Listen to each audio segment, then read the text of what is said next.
আসসালামু আলাইকুম। আজকে আমরা আহ্বাও নীতি সম্পর্কে জানার চেষ্টা করব। এই আহ্বাও নীতি যদি আমাদের কাছে ক্লিয়ার হয়ে যায় তবে আমরা বিভিন্ন কোশ্চিন ইজিলি সলভ করতে পারি। যে এরকম আমাদের বিভিন্ন রকম ইলেকট্রন বিন্যাস দিয়ে বলা থাকতে পারে যে এটার ইলেকট্রন বিন্যাস লিখো, অথবা আমাদের অনেক সময় প্রশ্ন আসে এইভাবে যে উচ্চ শক্তি স্তরগুলোকে আমাদের শক্তি বৃদ্ধি অনুযায়ী সাজাও। এই প্রশ্নগুলো আমরা ইজিলি সলভ করতে পারি। তাহলে চলো আহ্বাও নীতিটা একটু সুন্দরভাবে গুছিয়ে দেখানো যাক। আমাদের আহ্বাও এই শব্দটা মূলত একটা জার্মান শব্দ। জার্মান শব্দ। এই আহ্বাও শব্দের অর্থ হচ্ছে বিল্ডিং আপ অথবা তৈরি করা বা আমাদের গঠন করা, মানে গড়ে তোলা আর কি। পরমাণুতে ইলেকট্রনের যে শক্তির বিন্যাসটা আছে, এই বিন্যাসটা সব সময়ই ইলেকট্রনগুলো আগে কম শক্তি স্তরে প্রবেশ করে বা কম শক্তি স্তরের অরবিটালে প্রবেশ করে এবং পরে আমাদের উচ্চ শক্তি স্তরে ক্রমান্বয়ে উচ্চ শক্তির অরবিটালে যায়। এটাই আমাদের মূলত আহ্বাও নীতি। তাহলে এই নীতিটা আমরা খুব সহজে মনে রাখতে পারি এইভাবে যে আমাদের যে ইলেকট্রন নিয়ে কথা বলছি, এই ইলেকট্রনটা খুব অলস, আর সে অলস হওয়ার কারণে সবসময় চায় কম পরিশ্রমে ভালো কিছু করা যাক। তাহলে এই কি চাই? কম পরিশ্রমে ভালো কিছু করতে। তাহলে কম পরিশ্রম মানে কম শক্তিতে ভালো কিছু করতে বা কম শক্তিতে কিছু করতে চায় অলস হওয়ার কারণে। যদি কম শক্তিটা চায়, সে চাইবে কি বলতো, যে আগে আমাদের নিচতলার ঘরগুলো পূরণ হোক, তারপরে সে ধীরে ধীরে উপরতলার দিকে প্রবেশ করবে।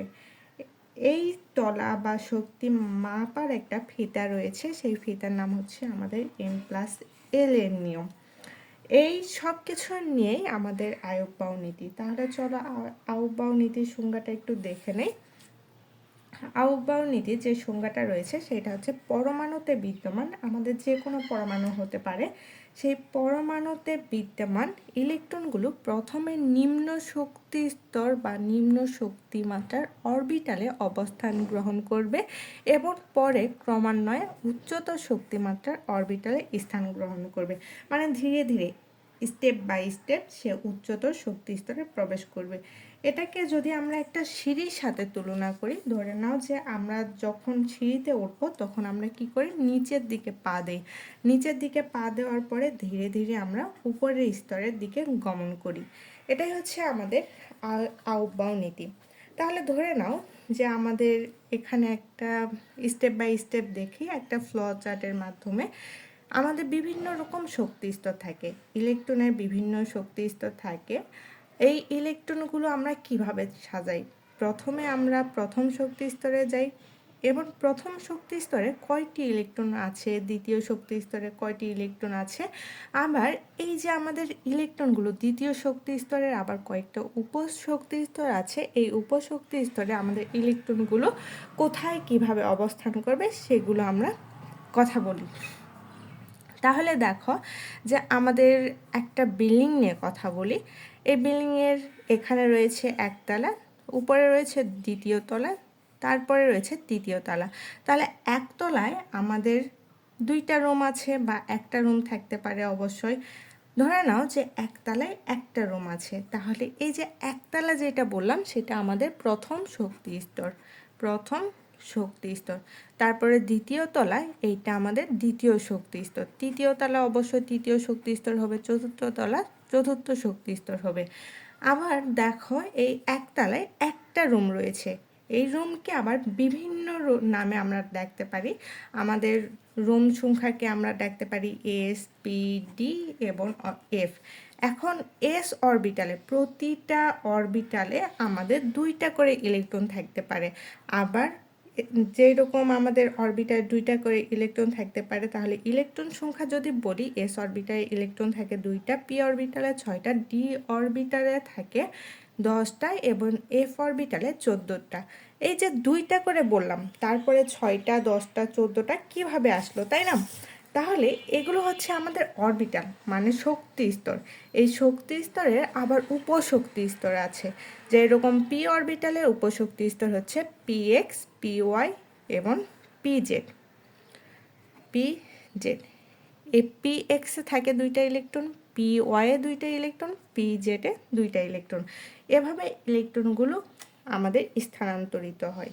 এখন কথা হচ্ছে আমাদের এস অরবিটালে এখানে মানে প্রথম যে তলাটা থাকলো এই তলায় এস অরবিটাল রয়েছে, মানে প্রথম তলায়, এই জন্য আমরা দিলাম 1s।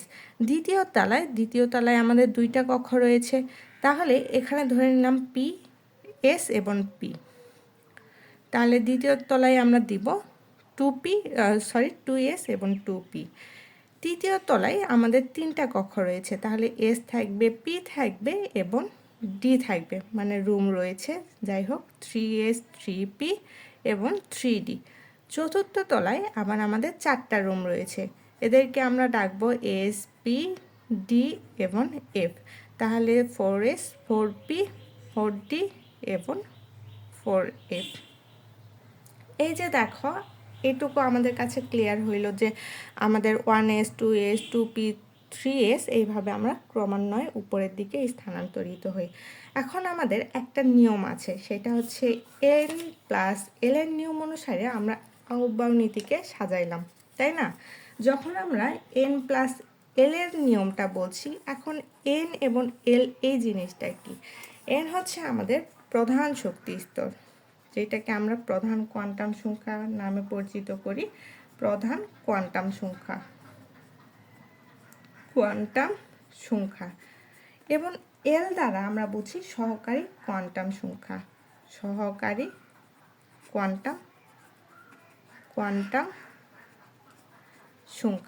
ওই যে আমরা একটু আগে কথাটা বললাম যে 1s 2s 2p 3s 3p 3d এইভাবে আমরা যখন স্থানান্তর করলাম, এখন আমাদের মনে কোশ্চেন হইতেই পারে যে কোন শক্তি স্তরটা আগে যাবে আবার কোন শক্তি স্তরটা পরে যাবে।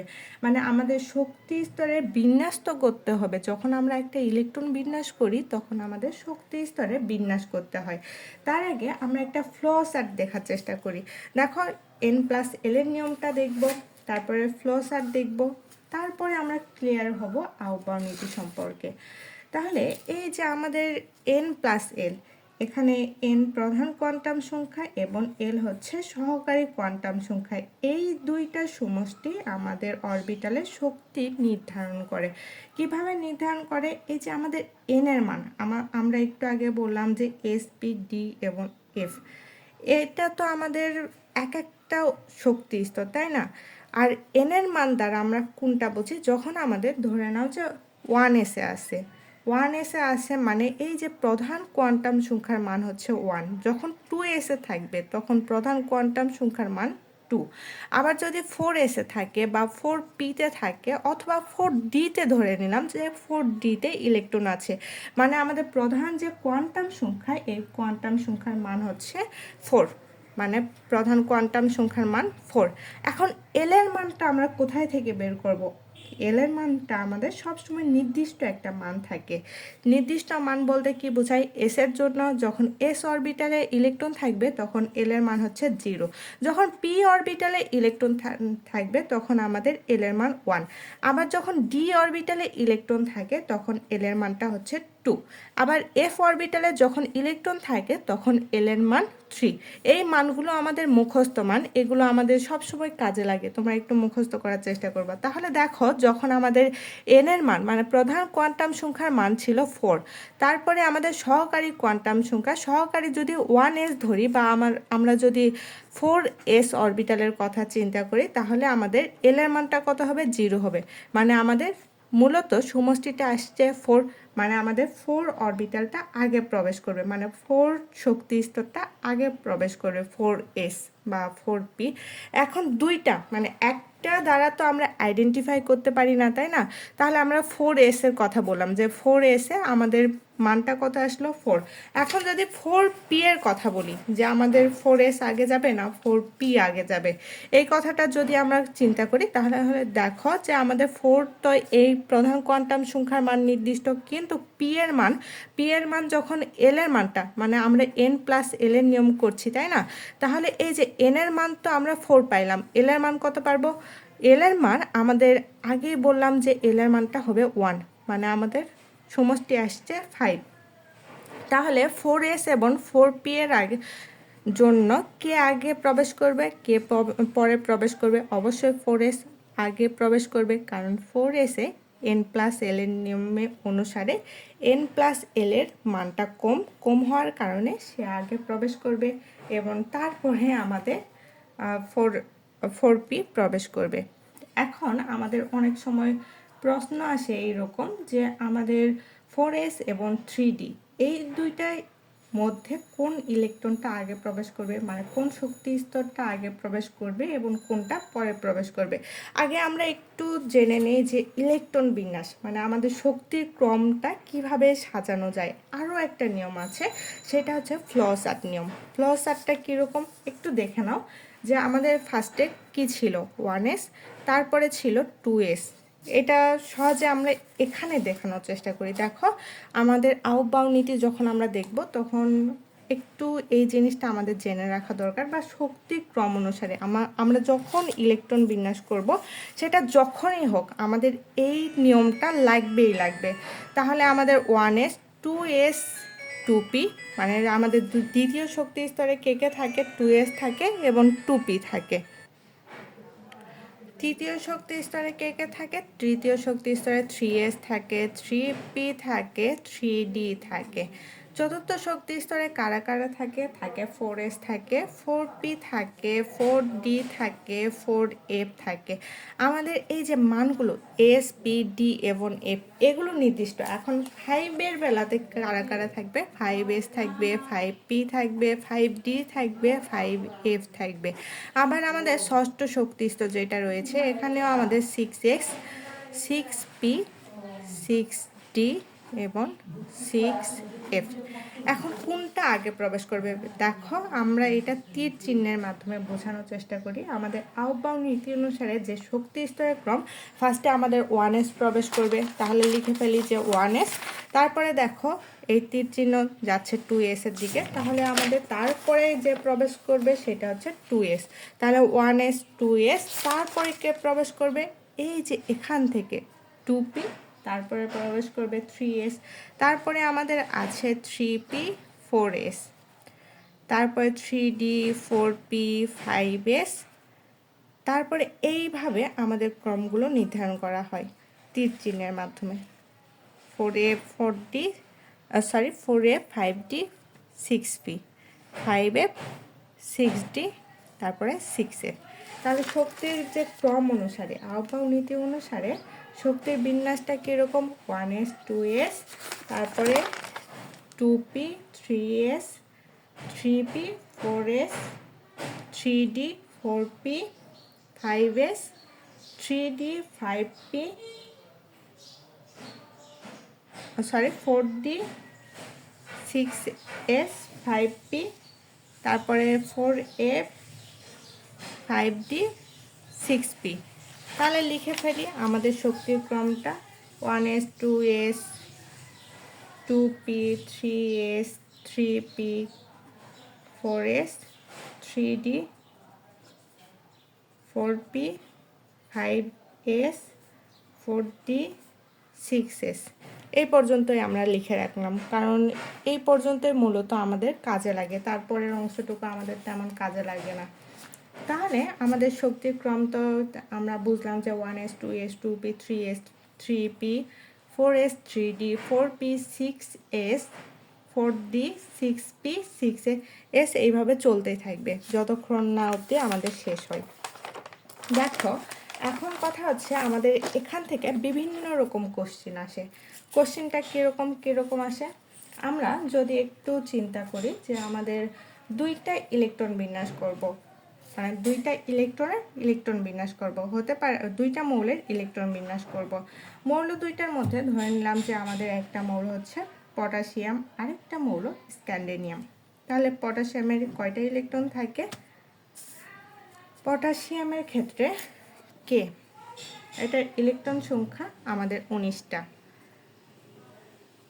তাহলে এইটা যখন আমরা ইলেকট্রন বিন্যাস করব, ইলেকট্রন বিন্যাসটা আমাদের কীরকম হবে, 1s, ফার্স্টে 1s, তারপরে থাকবে 2s। 1s এ কয়টা ইলেকট্রন থাকে, দুইটা ইলেকট্রন থাকে, 2s এ দুইটা ইলেকট্রন থাকে। 2p, 2pতে কয়টা ইলেকট্রন থাকে, 6টা ইলেকট্রন থাকে। তাহলে সর্বমোট আমাদের ইলেকট্রন হইল 10টা। আর আমাদের দরকার 9টা, তাহলে 1s2s2p3s3d4s। এখন কথা হচ্ছে যে আমাদের ইলেকট্রন কোথায় আগে প্রবেশ করবে এবং কোথায় পরে প্রবেশ করবে, এই কথাটা যদি আসে 3D এবং 4s এর ক্ষেত্রে আমাদের এইটা একটু উলটপালট হয়ে যায়। এখানে যখন আমরা নিয়মটা দেখছি তখন আমরা দেখতে পাচ্ছি যে 4s আগে ইলেকট্রন প্রবেশ করবে, কারণ 4s আমাদের নিম্ন শক্তি স্তর। আর আমাদের আহ্বায়ক নীতি অনুসারে এটা ছিল যে আগে পরমাণুগুলো যে ইলেকট্রনগুলো থাকবে তারা নিম্ন শক্তি স্তরগুলো পূরণ করে তারপরে যাবে স্টেপ বাই স্টেপ উচ্চ শক্তি স্তরের দিকে গমন করে। তাহলে আমাদের 3D এবং 4s এর মধ্যে কোনটা নিম্ন শক্তি স্তর এবং কোনটা উচ্চ শক্তি স্তর, এটা আমরা কিভাবে আইডেন্টিফাই করব। দেখো, আইডেন্টিফাই করার জন্য আমরা যাব n+l এর নিয়মে। কিসের নিয়ম? n+l এর নিয়ম। এই নিয়মটা কিভাবে আসছে দেখো, আমাদের কি ছিল, পটাশিয়ামের ক্ষেত্রে আমরা ইলেকট্রন বিন্যাস করলাম। ইলেকট্রন বিন্যাস করে আমরা দেখলাম যে 1s2s2p6 3s2 2p আবারও 6, কিন্তু আমাদের বাকি থাকলো একটা ইলেকট্রন। এটা 3D প্রবেশ করবে না 4s এ প্রবেশ করবে? আমাদের n+l এর নিয়ম, আমরা যখন 3D নিয়ে কথা বলবো, 3D এর কথা যখন আসছে তখন আমাদের প্রধান কোয়ান্টাম সংখ্যা এর মান কত? 3, কিন্তু এল এর মানটা কত হয়ে যাবে? এল এর মান আমাদের যেহেতু ডি দেওয়া আছে মানে 2, তাহলে সর্বমোট এল এর মানটা n+l এর মানটা আমাদের আসবে 5। কিন্তু আমরা যখন 4s এর ক্ষেত্রে যাব, 4s এর কথা যখন বলবো তখন আমাদের প্রধান কোয়ান্টাম সংখ্যার মান আসবে 4 এবং আমাদের সহকারী কোয়ান্টাম সংখ্যার মান আসবে 0। তার মানে আমাদের যে মানটা আসছে সেটা হচ্ছে 4। তাহলে দেখো, আমাদের প্রথম দুটি কোয়ান্টাম সংখ্যা দুইটা হচ্ছে n+l। এইটা দ্বারা যখন কথা বলবো তখন বিভিন্ন কক্ষ এবং উপকক্ষ নির্দেশিত হয়। আমরা বুঝলাম যে বিভিন্ন কক্ষ এবং উপকক্ষ নির্দেশিত হচ্ছে। এর মধ্যে আবার মুখ্য কোয়ান্টাম সংখ্যা, যেটাকে আমরা প্রধান কোয়ান্টাম সংখ্যা বললাম, এই সংখ্যা দ্বারা শক্তি স্তর নির্দেশিত হয়। এই যে বললাম যে 4p এর মধ্যে প্রধান কোয়ান্টাম সংখ্যা, এটা হচ্ছে শক্তি স্তর, 4 হচ্ছে শক্তি স্তর। সমশক্তি সম্পন্ন অরবিটাল দ্বয়ের মধ্যে যার n+l এর মান কম, সেই অরবিটাল ইলেকট্রন আগে প্রবেশ করে। তাহলে কোন অরবিটালে ইলেকট্রন আগে প্রবেশ করবে? আমাদের 3D এবং 4s এর মধ্যে আমাদের ইলেকট্রন যেইটার কম সংখ্যক হবে, মানে যে মানটা কম সংখ্যক আসবে সেখানে ইলেকট্রন আগে প্রবেশ করবে। তাহলে আমাদের যেটা পটাশিয়ামের ক্ষেত্রে কথা বলছি, এই পটাশিয়ামের 3D এবং 4s এর মধ্যে ইলেকট্রন আগে প্রবেশ করবে 4s এ, তারপরে ইলেকট্রন যাবে আমাদের 4s ফিল আপ হওয়ার পরে ইলেকট্রন যাবে 3Dতে। দেখো, আমাদের প্রশ্নটা ছিল কোনটা, যে 4s অরবিটালে আমাদের এই ধরনের প্রশ্ন কিন্তু আসেই, বরাবরই এসে থাকে যে 4s অরবিটালের শক্তি বেশি না 4s অরবিটাল এবং 3D অরবিটালের মধ্যে কার শক্তি স্তর বেশি এবং কোনটাতে ইলেকট্রন আগে প্রবেশ করবে। তাহলে আমরা এখান থেকে লিখতে পারি যে যেহেতু 4s অরবিটালের শক্তি 3D অরবিটালের শক্তির চেয়ে কম, এই যে শক্তি স্তর যখন আমরা বললাম যে আমাদের 4s এর শক্তি এখানে না কোথায় জানি করলাম, 3D শক্তি ছিল 5 এবং আমাদের 4s এর শক্তি ছিল 4। তাহলে আমরা বলতে পারি যে পটাশিয়ামের ক্ষেত্রে হোক আর যে কোনো ইলেকট্রনের ক্ষেত্রেই হোক না কেন, আমাদের সর্বশেষ ইলেকট্রনটি 3Dতে প্রবেশ না করে 4s এ প্রবেশ করছে। আবার যখন আমরা স্ক্যান্ডেনিয়াম বা আমরা অন্যান্য ইলেকট্রন বিন্যাসও করতে পারি, ধরে নাও যে স্ক্যান্ডেনিয়ামের ইলেকট্রন বিন্যাসটা করে দেখি। স্ক্যান্ডেনিয়াম কত? 21। এটার ক্ষেত্রে ইলেকট্রন বিন্যাসটা কীরকম হবে? 1s2 2s2 2p6 3s2 3p6 3d1 এবং 4s2। যখন আবার আমরা পটাশিয়ামের ক্ষেত্রে দেখলাম যে 3Dতে ইলেকট্রন আমাদের একটাও প্রবেশ করে নাই, কিন্তু যখন আমরা স্ক্যান্ডেনিয়ামের ক্ষেত্রে দেখলাম, স্ক্যান্ডেনিয়ামের ক্ষেত্রে আমাদের 3Dতে একটা ইলেকট্রন প্রবেশ করেছে। তার মানে হচ্ছে আমাদের নিম্ন শক্তি স্তর 4s, নিম্ন শক্তি স্তরে যখন পূর্ণ হয়ে যায়, দুইটা ইলেকট্রন পূর্ণ করে পরবর্তী উচ্চ শক্তি স্তর 3d অরবিটালে সর্বশেষ ইলেকট্রনটি প্রবেশ করে। এটাই হচ্ছে আমাদের আউবাউ নীতি, যে আগে আমাদের কম শক্তি স্তর প্রবেশ করবে, তারপরে আমাদের উচ্চ শক্তি স্তরের দিকে ইলেকট্রনগুলো গমন করবে। এখন যদি আমাদের বলে যে শক্তি স্তরগুলোর শক্তির বৃদ্ধি অনুযায়ী সাজাও, আমাদের বিভিন্ন রকম শক্তি স্তর দেওয়া থাকে, 5s, আমাদের 6p, 5d, 6d, 4f। এর মধ্যে কোন শক্তি স্তর আগে যাবে, কোন শক্তি স্তরটা পরে যাবে, যখনই এরকম কোশ্চেন আসবে আমরা ডিরেক্টলি কি করব, n+l এর নিয়মটা প্রয়োগ করব। তাহলে ধরে নাও যে আমাদের 5s এর ক্ষেত্রে আমাদের প্রধান কোয়ান্টাম সংখ্যা n+l এর নিয়ম অনুসারে প্রধান কোয়ান্টাম সংখ্যা 5 এবং আমাদের L0 মানে 5। 6p এর ক্ষেত্রে আমাদের কি আসবে, 6p এর ক্ষেত্রে n+l এর নিয়ম 6 প্লাস আমাদের 1 ইকুয়াল টু 7। তারপরে 5d এর ক্ষেত্রে আমাদের আসবে 5d 5 প্লাস 2 ইকুয়াল টু আমাদের কত আসে, 7। তারপরে 6d এর ক্ষেত্রে আমাদের কত আসবে বলো তো, 6d এর ক্ষেত্রে আমাদের 6 প্লাস d এর মানটা কত, 2 ইকুয়াল টু আমাদের আসবে 8। 4f এর ক্ষেত্রে যদি দেখি, 4f এক্ষেত্রে আমাদের মানটা আসবে 4 প্লাস 3 ইকুয়াল টু 7। এখন কথা হচ্ছে এখানেও 7, এখানেও 7, এখানেও 7, মানে সব জায়গাতে 7। যখন 7 কথাটা আসবে তখন আমরা দেখব শক্তি স্তরগুলো, মানে আমাদের আগে প্রবেশ করবে এস অরবিটাল, মানে আমাদের যখন শক্তি স্তরগুলো দেখার পরে আমাদের প্রধান শক্তি স্তরের দিকে চলে যাব। প্রধান শক্তি স্তর কোনটার আগে যাচ্ছে, কোনটার পরে যাচ্ছে, মানে আমাদের 5s এর পরে কে যাবে, আমরা দেখতে পাচ্ছি যে 5 একটা ছোট সংখ্যা হওয়ার কারণে আগে তো 5sটা প্রবেশ করবে, তাহলে লিখে ফেললাম 5s। তারপরে কে প্রবেশ করবে, দেখো আমাদের এখানে আমাদের 4f আছে, এখানে 4f ছিল, 4f এ আমাদের n+l এর নিয়ম অনুসারে এখানে আসছে 7। আবার 6p এর ক্ষেত্রে আমাদের এখানেও আসছে 7। তারপরে দেখো আমাদের 5d একটা আছে না, 5d কোথায়, যাই হোক 5d যখন এই যে এখানে 5d এখানেও আমাদের আসছে 7। তাহলে এই যে 7 7 7, এই 7গুলো যখন একই রকম আসছে n+l এর নিয়ম অনুসারে, তখন কে আগে যাবে, কে পরে যাবে, তখন আমরা লক্ষ্য করব প্রধান কোয়ান্টাম সংখ্যার দিকে। প্রধান কোয়ান্টাম সংখ্যা যেটা ছোট সে আগে যাবে, তারপরে পরবর্তীগুলো পরে যাবে। তাহলে 5s এর পরে আমাদের কে প্রবেশ করবে, প্রথমে ছোট শক্তি স্তর হচ্ছে 5s, তারপরে আমাদের যেটা প্রবেশ করবে সেটা হচ্ছে 4f, কারণ আমাদের 7 মান আসছিল কিন্তু প্রধান কোয়ান্টাম সংখ্যা বা প্রধান শক্তি স্তরের সংখ্যা 4, এই জন্য এইটা তারপরে প্রবেশ করছে। তারপরে আমাদের 5d, তারপরে 6p, তারপরে 6d।